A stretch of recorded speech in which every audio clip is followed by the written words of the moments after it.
Hello everyone, welcome to exam clear.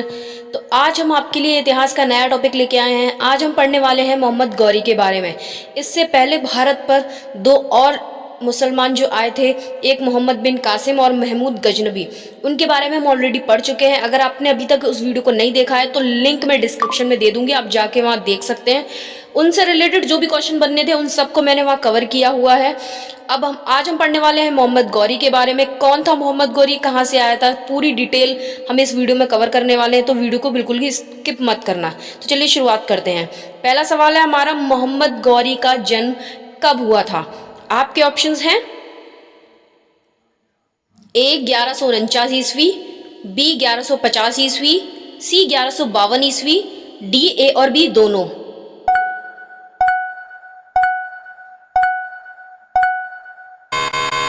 सही जवाब हो जाएगा डी ए और बी दोनों। अब हम बात कर लेते हैं कुछ इंपॉर्टेंट पॉइंट्स की।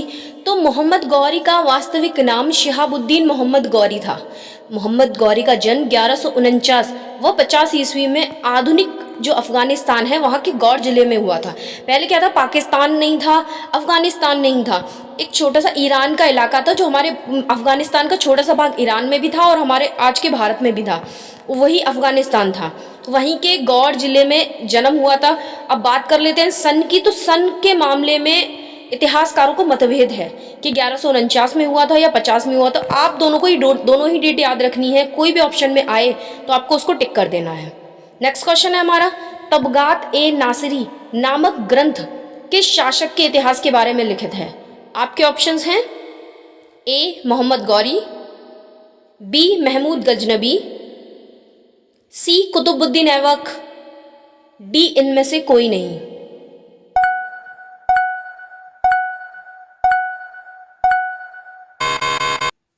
सही जवाब हो जाएगा दोस्तों ए मोहम्मद गौरी। अब यहाँ पे भी थोड़ा इंपॉर्टेंट नोट देख लेते हैं। तबगात ए नासिरी ग्रंथ की रचना मिनहास उस सिराज के द्वारा फारसी भाषा में की गई थी।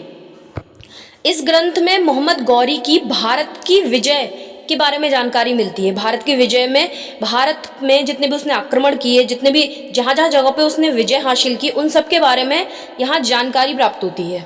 तो चलिए बढ़ते हैं नेक्स्ट क्वेश्चन की ओर। नेक्स्ट है हमारा, पृथ्वीराज रासो के रचनाकार कौन थे? आपके ऑप्शंस हैं ए फिरदौसी, बी चंद्रवरदाई, सी बिहाकी, डी उतवी।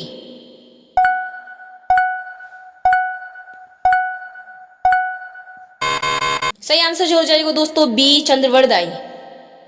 यहां पे नोट देख लेते हैं कि जो पृथ्वीराज रासो की रचना है वो पृथ्वीराज जो चौहान थे उनके दरबारी कवि चंद्रवरदाई के द्वारा की गई थी। जी हाँ, इस पृथ्वीराज रासो से भी मोहम्मद गौरी के इतिहास के बारे में बहुत सारी जानकारी मिलती है, इसीलिए यह महत्वपूर्ण हो जाता है एग्जाम पॉइंट ऑफ व्यू से। बढ़ते हैं नेक्स्ट क्वेश्चन की ओर। नेक्स्ट है हमारा, मोहम्मद गौरी का स्वतंत्र रूप से शासनकाल कितना था? आपके ऑप्शंस हो जाएंगे ए 1173 से 1206 ईस्वी, बी 1202 से 1206 ईस्वी, सी ए और बी दोनों, डी इनमें से कोई नहीं।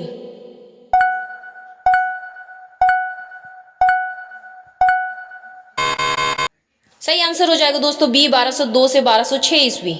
अब बात यहाँ टाइम पीरियड की आई है तो कुछ इंपॉर्टेंट नोट हैं जो हम डिस्कस करेंगे। मोहम्मद गौरी ने 1173 में अपने बड़े भाई ग्यासुद्दीन के कहने पर मुइजुद्दीन की उपाधि धारण की और गजनी के सिंहासन पर बैठे। वहीं 1173 में ही मोहम्मद गौरी के बड़े भाई ग्यासुद्दीन गौर प्रांत के शासक भी बने थे। तो आज एक और पॉइंट है जो यहाँ पे हम डिस्कस करेंगे कि 1202 से लेके 1206 तक स्वतंत्र रूप से शासन क्यों किया, क्योंकि ग्यासुद्दीन के अंडर उन्होंने 1173 से लेके 1202 तक शासन किया और 1202 में जो है वो ग्यासुद्दीन की मृत्यु हो गई थी, जिसके बाद सिर्फ 4 साल का शासन है जो स्वतंत्र रूप से मोहम्मद गौरी ने अकेले किया। तो अगर क्वेश्चन पूछे कि स्वतंत्र रूप से टाइम पीरियड क्या है तो 1202 से 1206, और पूरा टाइम पीरियड पूछता है तो 1173 से 1206 हो जाएगा। बढ़ते हैं नेक्स्ट क्वेश्चन की ओर। नेक्स्ट है हमारा, मोहम्मद गौरी ने स्वयं को किस वंश से संबंधित बताया?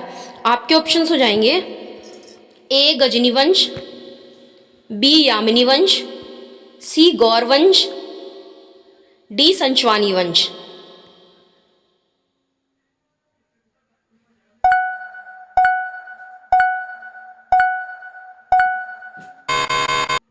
सही आंसर हो जाएगा दोस्तों डी, संशवानी वंश। इसने खुद को संशवानी वंश का बताया था, लेकिन कुछ इतिहासकारों ने इसे गौर वंश का भी बताया था, लेकिन स्वयं को इसने संशवानी वंश का बताया। कुछ इंपॉर्टेंट पॉइंट्स है यहाँ देखते हुए चलेंगे हम कि मोहम्मद गौरी सुन्नी इस्लाम का अनुयायी था। जी हाँ, दो जो आपको पता है दो इस तरीके के इस्लाम है, एक सुन्नी और सिया। ये सुन्नी इस्लाम का अनुयायी था। मोहम्मद गौरी की जो राजकीय भाषा थी वो फारसी थी। मोहम्मद गौरी की जो राजधानी का क्रम है वो निम्न प्रकार है कि पहले उसने फिरोजकोह को राजधानी बनाया, फिर हेरात को, फिर गजनी को, फिर लाहौर को। इसमें से दो इंपॉर्टेंट हो जाती हैं, एक पहली फिरोजकोह और तीसरी गजनी। ये बहुत इंपॉर्टेंट है, इनको याद रखिएगा एग्जाम पॉइंट ऑफ व्यू से। नेक्स्ट क्वेश्चन है हमारा, मोहम्मद गौरी की मृत्यु कब हुई थी? आपके ऑप्शन हो जाएंगे ए 12 मार्च 1206, बी 15 मार्च 1206, सी 20 मार्च 1206, डी इनमें से कोई नहीं।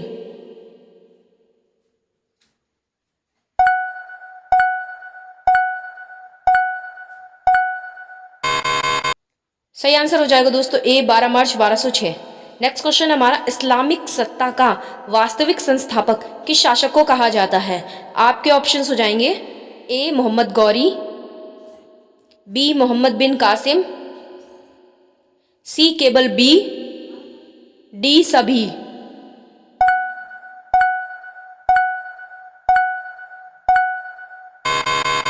सही आंसर हो जाएगा दोस्तों ए मोहम्मद गौरी। नेक्स्ट क्वेश्चन है हमारा, मोहम्मद गौरी का उपनाम क्या था?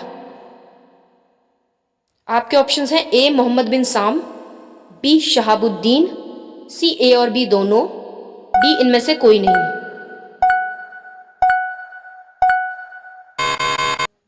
सही आंसर हो जाएगा दोस्तों सी ए और बी दोनों।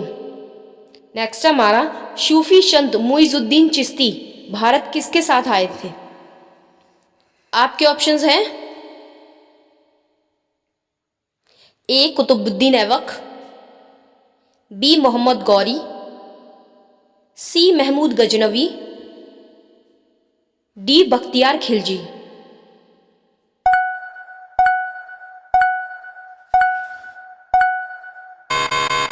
सही आंसर हो जाएगा दोस्तों बी मोहम्मद गौरी।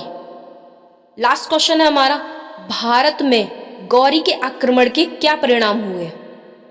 आपके ऑप्शंस हैं ए प्रशासन की भाषा फारसी हो गई, बी भारत में नवीन नगरों की स्थापना, सी भारत में चिश्ती सिलसिले का प्रारंभ, डी यह सभी।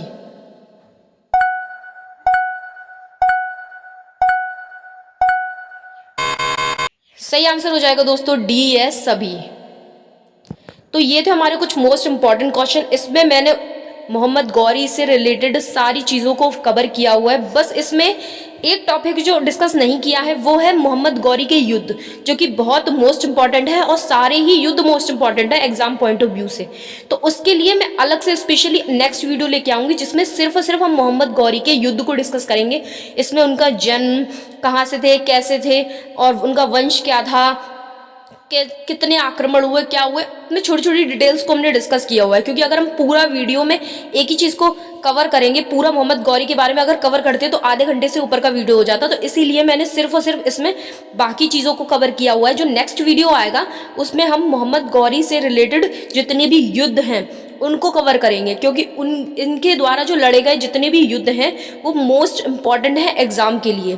सारे ही युद्ध मोस्ट इम्पॉर्टेंट हो जाते हैं एग्जाम के लिए, तो उनके लिए हम स्पेशल क्लास लेके आएंगे। नेक्स्ट जो वीडियो है वो आपको पार्ट 2 में मिल जाएगी। पार्ट 1 में हम ये सारी चीज़ें देख रहे हैं, पार्ट 2 में सारे जो युद्ध हैं, कब लड़े, कहाँ लड़े, किसके साथ हुए, कौन सा युद्ध कब हारे कब जीते, हम सब उसमें डिस्कस करने वाले हैं। तो आई होप आपको वीडियो पसंद आया होगा, आई होप कंटेंट पसंद आया होगा। अगर वीडियो पसंद आया हो तो वीडियो को लाइक कीजिए, शेयर कीजिए और चैनल को सब्सक्राइब कर लीजिए। और आपको बताइए हमने मिडिवल हिस्ट्री स्टार्ट की हुई है topic wise, questions wise, point wise. तो अगर आपने अभी तक मोहम्मद बिन कासिम और महमूद गजनवी वाली वीडियो नहीं देखी है तो आप जाके चैनल पर विजिट कीजिए, उन वीडियोस को भी देखिए। मुझे लगता है वो आपके एग्जाम के लिए आपके लिए हेल्पफुल रहेंगी। तो अब मिलेंगे अगली वीडियो में, तब तक के लिए बाय बाय, जय हिंद, जय भारत। और एक बात और बोलना चाहूँगी कि बहुत ही मेहनत के साथ मैं आपके लिए कंटेंट लेके आती हूँ, तो जितना हो सकता है वीडियो को शेयर किया कीजिए और चैनल को सब्सक्राइब कीजिए। और अगर कोई क्वेरी रह जाती है तो आप मुझसे कमेंट बॉक्स में पूछ सकते हैं कि मैम हमारी ये क्वेरी रह गई है, या कोई आप नया तरीका चाहते हैं पढ़ने का, वो भी आप मुझसे शेयर कर सकते हैं। मैं वो तरीका भी आपके लिए समझाऊंगी। कोई टॉपिक समझना है वो भी आप मुझसे पूछ सकते हैं। Thank you.